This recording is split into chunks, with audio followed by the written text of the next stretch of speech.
Kailangan mong i-admit, tanggapin mo na, Lord, makasalanan talaga ako, wala akong magagawa sinner ako. Huwag tayong magmalaki sa Panginoon. Anong solusyon? Ang solusyon, you believe in Jesus Christ. Kasi si Jesus Christ dumating dito sa earth para tubusin tayo sa kabayaran ng kasalanan. Ano daw yung kabayaran ng kasalanan? Kamatayan patungo sa hell.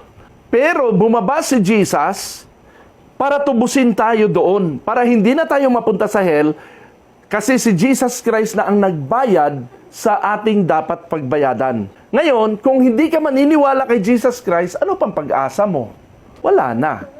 So, sabi natin, paano naman kung mabait ako? Paano naman kung hindi naman ako kasamaan? Mabuting tao naman ako. Sabi sa Isaiah 64:6, ang mabubuting gawa natin ay katulad lang ng maruming basahan sa harapan ng Diyos. Ibig sabihin, hindi tayo pwedeng tubusin o iligtas ng ating kabaitan at kabutihan o mabubuting gawa.